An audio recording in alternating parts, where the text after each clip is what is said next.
রাজ্যে গিজগিজ করছে বাংলাদেশিরা।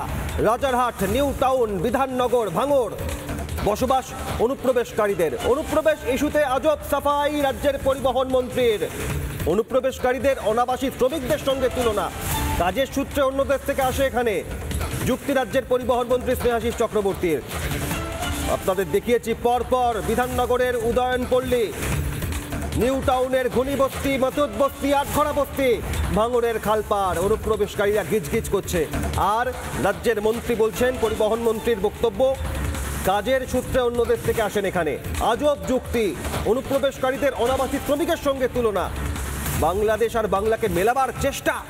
এসআইআর ভয়ে যখন থরহরিকম্প তখন মন্ত্রীর সাফাই। মন্ত্রীর যুক্তি, ভিন দেশ থেকে কাজের তাগিদে আসেন এ দেশে।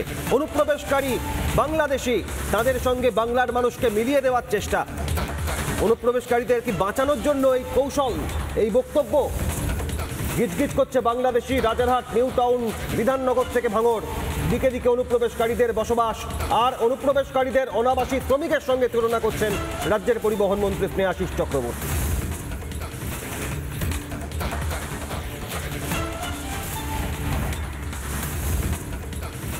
রাজ্যের মন্ত্রী অনুপ্রবেশকারীদের শ্রমিক বলছেন, বাংলাদেশ আর বাংলাকে মেলাবার চেষ্টা করছেন।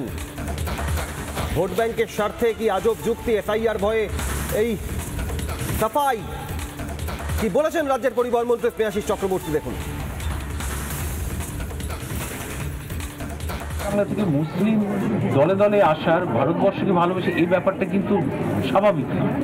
এখন কাজকর্মের জন্য, কাজকর্মের সূত্রে কিছু মানুষ অন্য দেশ থেকে আসে, এটা জেনারেল মাইগ্রেশন। এটা বুঝতে হবে, রাষ্ট্র যখন তৈরি হলো তখনও বিভিন্ন দেশ থেকে অন্য দেশে কর্মসূত্রে যায়। এই যে আমাদের ভারতবর্ষ থেকে দুবাইয়ে কাজ করছে, সিঙ্গাপুরে আছে, আমেরিকায় আছে, লন্ডনে আছে, আবার ভারতবর্ষে অন্য দেশ থেকে প্রচুর মানুষ কর্মসূত্রে আসে। এরকম কিছু মানুষ এখানে আসে আবার চলে যায়। ফলে এটা খুব সংখ্যাটা খুব বেশি নয়, কিন্তু এটাকে দাগিয়ে দিয়ে একটা ধর্মীয় মেরুকরণের কথা শুভেন্দু অধিকারীরা বলছে। আসলে বিষয়টা কিন্তু ওটা নয়। রাজ্যের মন্ত্রী অনুপ্রবেশকারীদের শ্রমিক বলছেন, অনুপ্রবেশকারীদের অনাবাসী শ্রমিকের সঙ্গে তুলনা করছেন। এ প্রসঙ্গে বিজেপি নেতা দিলীপ ঘোষ কি বলেছেন, দেখুন। মেলাবার চেষ্টা চলছে, তাই ওদেরকে বিদেশি অনুপ্রবেশকারী মনে করেন না। এই জেলা থেকে ওই জেলায় পালিয়ে যাচ্ছে লোক, সেটাও অসুবিধা নেই। বাংলা ছেড়ে অন্য রাজ্যে যাচ্ছে, আর সেরকম বাংলাদেশ থেকে পশ্চিমবাংলায় আছে, এটাকে ওনারা সমান মনে করছেন। এই ধরনের লোক যদি মন্ত্রী হয়, তার চিন্তা ভাবনা, তার আইকিউ, তার ইতিহাস বোধ, দেশাত্মবোধ নিয়ে খুব বড় প্রশ্ন আছে। রাজ্যে গিজগিজ করছে অনুপ্রবেশকারীরা, আর অনুপ্রবেশকারীদের অনাবাসী শ্রমিকের সঙ্গে তুলনা করছেন রাজ্যের মন্ত্রী স্নেহাশিস চক্রবর্তী। কি বলেছেন বিজেপি নেতা অর্জুন সিং, দেখুন। এই মুহূর্তে আমাদের সঙ্গে ফোনে রয়েছেন বিজেপি নেতা অর্জুন সিং। অর্জুন দা, স্নেহাশিস চক্রবর্তী বলছেন যে ভিন দেশ থেকে কাজের তাগিদে তারা আসেন, আর পরপর দেখা যাচ্ছে যে একের পর এক জায়গায় অনুপ্রবেশকারীরা গিজগিজ করছে। এখন কেউ বাড়ি তালা মেরে পালাচ্ছেন, কেউ বাড়ি বিক্রি করে পালাচ্ছেন। আর স্নেহাশিস চক্রবর্তী বলছেন কাজের জন্য এসছেন তারা। স্নেহাশিস চক্রবর্তী এই দেশ বিরোধী কথা বলার জন্য ওনাকে তো ইমিডিয়েট গ্রেফতার করা উচিত। কেন্দ্র সরকারকে গ্রেফতার করে নেওয়া উচিত। কেন এই ধরনের দেশদ্রোহী লোক যারা ভারতবর্ষকে, পশ্চিমবাংলাকে এক্সটেন্ডেড বাংলাদেশ মেনে নিয়েছে, এই বাংলাদেশের নাগরিক এসে পশ্চিমবাংলায় এসে চাকরি করবে, ভারতবর্ষে ঢুকে চাকরি, এটা এই মানসিকতা মমতা ব্যানার্জিও আছে। মমতা ব্যানার্জির মুখ্যমন্ত্রী, তার মন্ত্রী যদি এই ধরনের কথা বলে, এর থেকে আর খারাপ কিছু বলা যায় না। তো বাংলার মানুষকে এটা বুঝতে হবে কি আপনার আমার ছেলে মেয়েদের চাকরি, রোজগার, ব্যবসা আজকে বাংলাদেশি অনুপ্রবেশকারী রোহিঙ্গা মুসলমানরা এসে দখল করছে। আর এই সরকার অফিসিয়ালি তাদেরকে প্রোটেকশন দেওয়ার জন্য এইসব গল্প করছে। লজ্জা হওয়া উচিত এই সরকারকে, এই মমতা ব্যানার্জিকে লজ্জা হওয়া, ইমিডিয়েট এই লোকটাকে গ্রেফতার করা। ধন্যবাদ। বিজেপি নেতা অর্জুন সিং ছিলেন ফোনে। গিজগিজ করছে অনুপ্রবেশকারীরা। রাজারহাট, নিউ টাউন, বিধাননগর থেকে ভাঙড়, দিকে দিকে অনুপ্রবেশকারীদের বসবাস। একের পর এক বস্তি গড়ে উঠেছে। আর অনুপ্রবেশকারী ইস্যুতে রাজ্যের পরিবহন মন্ত্রী বলছেন, কাজের সূত্রে অন্য দেশ থেকে এখানে আসে। অনুপ্রবেশকারীদের অনাবাসী শ্রমিকের সঙ্গে তুলনা। রাজ্যের মন্ত্রী হয়ে অনুপ্রবেশকারীদের শ্রমিক বলছেন। প্রশ্ন উঠছে জোরালো, তার কারণ দিকে দিকে নথি নেই, বৈধ কোনো নথি ছাড়া বসবাস করছে যারা, তারা কাজের সূত্রে এদেশে আসেন। অনাবাসী শ্রমিকদের সঙ্গে অনুপ্রবেশকারীদের তুলনা রাজ্যের পরিবহন মন্ত্রী স্নেহাশিস চক্রবর্তীর। ভোট ব্যাংকের স্বার্থে আজব যুক্তি রাজ্যের মন্ত্রীর। বাংলাদেশ আর বাংলাকে কি মেলাবার চেষ্টা? অনুপ্রবেশকারীদের যাদের কোনো বৈধ নথি নেই, দীর্ঘদিন ধরে এখানে বসবাস করছে নিউ টাউন, রাজারহাট, ভাঙড় থেকে বিধাননগর, বিভিন্ন জায়গায়, আর তাদের অনাবাসী শ্রমিকদের সঙ্গে তুলনা, কাজের সূত্রে অন্য দেশ থেকে আসে এখানে, দাবি করছেন রাজ্যের পরিবহন মন্ত্রী স্নেহাশিস চক্রবর্তী।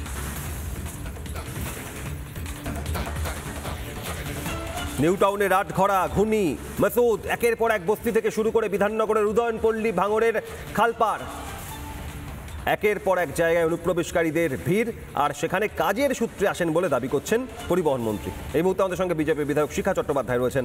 শিখাদি, আমি একটা বিষয় বোঝার চেষ্টা করি, যারা অনুপ্রবেশকারী, রাজ্যের মন্ত্রী, পরিবহন মন্ত্রী বলছেন যে এরা তো কাজের সূত্রে এখানে এসছেন ভিন দেশ থেকে, মানে অনাবাসী শ্রমিকদের সঙ্গে অনুপ্রবেশকারীদের তুলনা করছেন রাজ্যের মন্ত্রী। এটা না হলে তো বলার মুখ কিছু নেই ওদের। ওরা যত রোহিঙ্গা এসেছে, রোহিঙ্গাদের জন্য ভোটার কার্ড, আধার কার্ড, প্যান কার্ড থেকে শুরু করে সমস্ত ব্যবস্থা, শুধু তাই নয়, তাদের থাকার জন্য বস্তি তৈরি করে দেওয়া, তাদের ঘর কিভাবে তৈরি হবে সমস্ত ব্যবস্থা করে দেওয়া, সমস্ত কিছু। তারা তো সরকারের পোষ্যপুত্র। যারা বাংলাদেশ থেকে এসছে অনুপ্রবেশকারী, যারা এখানে এসে মুসলিমদের, রোহিঙ্গা যারা, তারা মুসলিমদের হাত লুটে খাচ্ছে, তাদের চাকরি লুটে খাচ্ছে, তাদের ভাতার টাকা লুটে খাচ্ছে। অথচ এদের ভোটে মমতা ব্যানার্জির সরকার পশ্চিমবঙ্গে আসীন রয়েছে। জানে যে আজকে এসআইআর যদি হয় তাহলে এই অনুপ্রবেশকারী যারা, তারা কিন্তু চিহ্নিত করে বাইরের কাজে চলে যেতে হবে। অনেকেই দেখবেন এর মধ্যে বাড়িঘর ছেড়ে তালা বন্ধ করে বেরিয়ে যাচ্ছে, যাদের ভয় আছে তারা কিন্তু বেরিয়ে যাচ্ছে। সরকার এই পোষণ এতদিন ধরে পোষণ করে যাচ্ছে, তার জন্যই তো এত লাফালাফি, এসআইআর হতে দেবো না, এসআইআর হতে দেবো না। কেন? এই আতঙ্ক, ভেতরে ভীষণ আতঙ্ক। এদেরকে যদি আজকে বার করে দেয়, ভোট ব্যাংক আমাদের বার করে গেল, ভোট ব্যাংক শূন্য হয়ে গেলে, তাহলে কি হবে? এই চিন্তায় তারা ব্যস্ত রয়েছে। আমি মনে করি রোহিঙ্গাদের খুঁজে এখান থেকে বার করে দেওয়া দরকার। ওদেরকে বলে যে এরা মানে শ্রমিক, এরা কখনোই শ্রমিক না। বাংলাদেশ থেকে এসে এখানে লেবারের কাজ করছে, তারা চুরি দাঁড়িয়ে করছে। একেবারে এসআইআর প্রক্রিয়ার পর কি পরিস্থিতি হয় নজর থাকবে আমাদের। ধন্যবাদ। বিজেপি বিধায়ক শিখা চট্টোপাধ্যায় ছিলেন ফোনে। রাজ্যের পরিবহন মন্ত্রীর এই মন্তব্যের প্রেক্ষিতে আমরা কথা বলেছিলাম বিজেপি বিধায়ক শঙ্কর ঘোষের সঙ্গে, কি বলছেন দেখুন।